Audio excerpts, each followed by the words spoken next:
Episode की starting में हमें दिखाया जाता है कि सीओ ली के साथ बैठा हुआ कुछ बात कर रहा होता है और ली सीओ से कहती है, देखो हमें पता है कि तुमने कुछ ऐसा चुराया है जो कि शिवू से बिलोंग करता है। वो शिवू का है, तो शायद तुम्हें वो लौटा देना चाहिए और तुम्हें मेरे सामने इतना ज़्यादा अवेयर रहने की ज़रूरत नहीं है। बल्कि हमारे प्रेसिडेंट ने तो तुम्हारी स्किल्स को काफ़ी ज़्यादा अप्रिशिएट करा है, और वो क्योंकि तुम शिवू को हराने में कामयाब रहे। और मैं तुम्हें ये कॉन्ट्रैक्ट देने आई हूँ जो कि TKBM एक्सकेवेशन टीम से है, तो तुम हमें अब ज्वाइन कर सकते हो। और सीओ कहता है, मैं सोच ही रहा था कि आखिर तुम यहाँ किसके लिए आई होगी, लेकिन तुम तो यहाँ मुझे अपना नौकर बनाने आई हो। ये कॉन्ट्रैक्ट दे के तुम चाहते हो कि मैं तुम्हारे साथ जुड़ जाऊँ और तुम्हारी सारी बातें माना करूँ। और ली कहती है, तुम्हारे वर्ड्स तो काफ़ी ज़्यादा हार्श हैं। देखो, ऐसी अपॉर्चुनिटीज़ बहुत रेयरली ही मिलती हैं। हम तुम्हें एडवांस में $100 मिलियन भी देंगे और तुम्हें इसके अलावा ईयरली सैलरी भी पे करा करेंगे। और ये कोई बुरा घाटा नहीं है, और हम तुम्हारी डेली लाइफ में भी इंटरफेयर नहीं करेंगे। तुम सिर्फ TKBM कंपनी से एसोसिएटेड ही रहोगे। और सीओ तभी उसे रोकता हुआ कहता है, और क्या हो अगर मैं इसे रिफ्यूज़ कर दूं तो? क्योंकि तुम जानते ही हो ये प्रपोज़ल काफ़ी ज़्यादा सेल्फिश है और वो बंदा मुझे अपना नौकर बना के रखना चाहता है। और तभी ली कहती है, देखो सीओ, मैंने ये ज़िंदगी तुमसे ज़्यादा जी हुई है और मैं तुम्हें एक एडवाइस देना चाहूँगी कि जब भी कभी कॉन्वर्सेशन हो रही हो तो तुम्हें अपने वर्ड्स काफ़ी अच्छे से रखने चाहिए और उनका चुनाव भी सोच समझ कर करना चाहिए। और तुम इस सोसाइटी में इतने भी ज़्यादा लंबे समय तक नहीं रहे हो, तो मैं ये जानती हूँ। क्या तुम्हें पता है तब क्या होगा जब CEO क्वान तुम्हारे ऊपर चार्जेस लगा देंगे चोरी के? तुम्हें क्या लगता है तब तुम्हारा क्या होगा?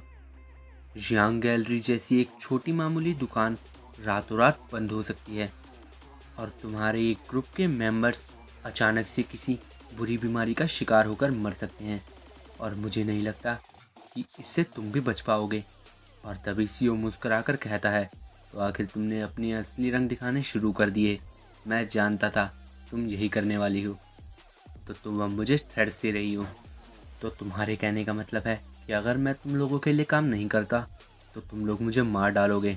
देखो लॉयर, मैं भी तुम्हें एक एडवाइस देना चाहूँगा। जब तुम किसी से फाइट पिक कर रहे होते हो तो तुम्हें देखना चाहिए कि कहीं तुम्हारा ओपोनेंट तुमसे ज़्यादा ताकतवर तो नहीं, क्योंकि इकलौता बंदा जो कि अचानक से गायब होगा वो तुम हो, ना कि मैं। और तभी वो यून का वो रैलिक निकालता है और उसे देखकर ली काफ़ी ज़्यादा डर जाती है और कहती है, ये तो ज़ोंबी पाउडर रैलिक है। मैंने तुम्हें कहा था, प्लीज़ यहाँ इतने लोगों के सामने तुम ये रैलिक यूज़ नहीं कर सकते। तुम नहीं चाहते होगे ना कि इतने सभी लोगों को इन रैलिक्स के बारे में पता चले, इनकी एक्सिस्टेंस के बारे में, क्यों है ना? और सीओ कहता है, नहीं, मुझे इससे फ़र्क नहीं पड़ता। क्या सही में इसी वजह से तुम इतनी ज़्यादा कॉन्फिडेंट थी अभी तक कि तुम्हें लग रहा था कि मैं इसको छुपाए रखूँगा? और सीओ उसे ओपन कर रहा होता है और ली की आंखों में डर साफ दिख रहा होता है। तभी हमें सिंगू और उसके दोस्त दिखाए जाते हैं जो कि वो चीखने की आवाज़ सुनते हैं और उधर की तरफ देखकर कहते हैं, ये तो उसी कैफ़े से आ रही है जहाँ पर सीओ था। और इसके बाद वो भी वहाँ जाने लगते हैं। तभी हमें दिखाया जाता है कि सीओ ने ली के ऊपर वो रैलिक पाउडर छिड़क दिया है और ली उसे हटाने की कोशिश कर रही होती है। और वो कहती है, क्या तुम पागल हो? आखिर तुम इतने ओपन में ये रैलिक कैसे इस्तेमाल कर सकते हो? और सीओ कहता है, क्योंकि मुझे इससे बिल्कुल फ़र्क नहीं पड़ता कि इस दुनिया को इन रैलिक्स की सच्चाई के बारे में पता चल जाए। मैं तुम लोगों से काफ़ी ज़्यादा अलग हूँ। और उनको कुछ बंदे रिकॉर्ड भी कर रहे होते हैं। और जियो उनसे कहता है, तुम लोग क्या कर रहे हो? थोड़ा अच्छे से वीडियो बनाओ।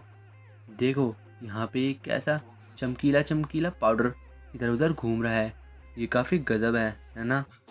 और अपनी ये वीडियो बनाने के बाद ध्यान से इसे हर जगह अपलोड भी कर देना। ये वीडियो सब तक पहुँचनी चाहिए। और उसकी ये हरकतें ली को बिल्कुल भी समझ नहीं आ रही होती और वो कहती है, क्या तुम पागल हो? तुम्हें क्या करवा रहे हो? और सीईओ से कहता है, लगता है इसका तुम पर ज़्यादा कुछ असर नहीं हुआ। शायद तुम्हारा डोमिनेंस स्टेट काफ़ी ज़्यादा हाई है, तो है ना।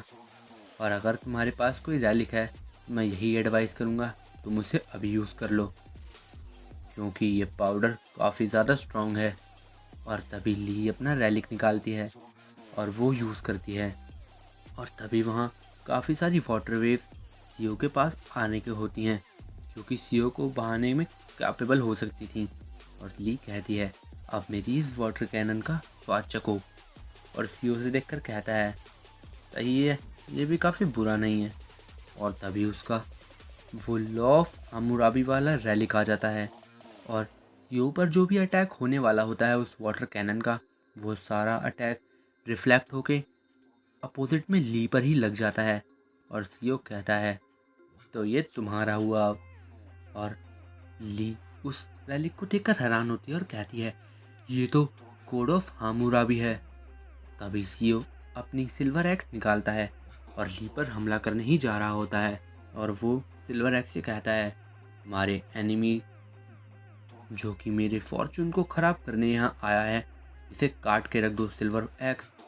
और तभी ली चिल्लाती है नहीं रुको, मुझे माफ़ कर दो, मैं हार मानती हूँ। तभी सिंगू वहाँ आ जाता है, जो कि कहता है सीओ तुम ये क्या कर रहे हो, क्या तुम दिन के उजाले में किसी को ऐसे मारने वाले हो। और तभी सीओ कहता है चिंता मत करो यार, ये इस हिट से मरने नहीं वाली, लेकिन हाँ इससे ये वो सब कुछ खो बैठेगी जो भी इसके पास है, जो कि काफ़ी ज़्यादा वैल्यूएबल है। और ली काफ़ी ज़्यादा डरी हुई होती है, और उसे देखकर साफ पता लग रहा होता है उसने अब सारी होप्स खो दी हैं। इसके बाद हमें सीईओ कौन दिखाया जाता है, जिसके आसपास पुलिस वगैरह होती है, और उन्हें उस इंसिडेंट के बारे में पता लग गया होता है। और वो कहते हैं हमें अभी एक कैफ़े एरिया के पास में एक्सप्लोजन की खबर आई है, जल्दी वहाँ चलो, ये काम टेररिस्ट का हो सकता है। और हमें पता लगा है कि वहाँ एक नेकेड वुमन लोगों को परेशान कर रही है कैफ़े के पास, और बंदों को समझ नहीं आ रहा होता कि वो सब क्या है। सीईओ कौन भी ये सब बातें सुन लेता है, और उसको समझ आ जाता है कि ये सारा काम फिर से सीईओ का है, और उसने उसकी लॉयर को भी नहीं छोड़ा। इसके बाद हमें सीईओ दिखाया जाता है, जो कि ली का रैलिक उठा रहा होता है और कहता है तो आखिर वो बात सच थी कि कैसे एक छोटी सी चीज़ में स्पिरिट्स कैद हैं। ये उस लड़की का ही रैलिक है, पता नहीं इसमें कैसी एबिलिटीज़ होंगी। और सिंगू कहता है हे आखिर ये चल क्या रहा है। और सीईओ उससे कहता है कुछ ही समय में तुम्हें पता लग जाएगा। तभी सीईओ को किसी की आवाज़ आती है, और वो वॉइस उससे कहती है ह्यूमन मेरी आवाज़ को फॉलो करो, यहाँ काफ़ी बड़ा डेंजर आने वाला है इसी लोकेशन पर जहाँ पर तुम अभी हो। और सीईओ उससे कहता है हे क्रो क्या ये तुम हो। और सिंगू उसे देख रहा होता है और कहता है क्रो आखिर तुम ये क्या बोल रहे हो, तुम अब सही में मुझे डरा रहे हो यार, आखिर तुम ये हवा में किससे बतला रहे हो। और सीईओ मन में कहता है लगता है ये लोग अभी भी उसे नहीं सुन सकते। तभी क्रू फिर से कहता है जल्दी यहाँ आओ। और सीईओ कहता है आखिर ये रैलिक किसे ऑर्डर दे रहा है, मुझे बस भी करो अब। इसने मुझे बिना किसी एक्सप्लेनेशन के पास में भेज दिया और मेरी लाइफ को एक वीडियो गेम बनाकर रख दिया, आखिर ये चाहता क्या है। और अब तुम मुझे ऑर्डर देना चाह रहे हो, बस भी करो ये सब, छोड़ दो अब। और रोज से कहता है तुम पछताने वाले हो।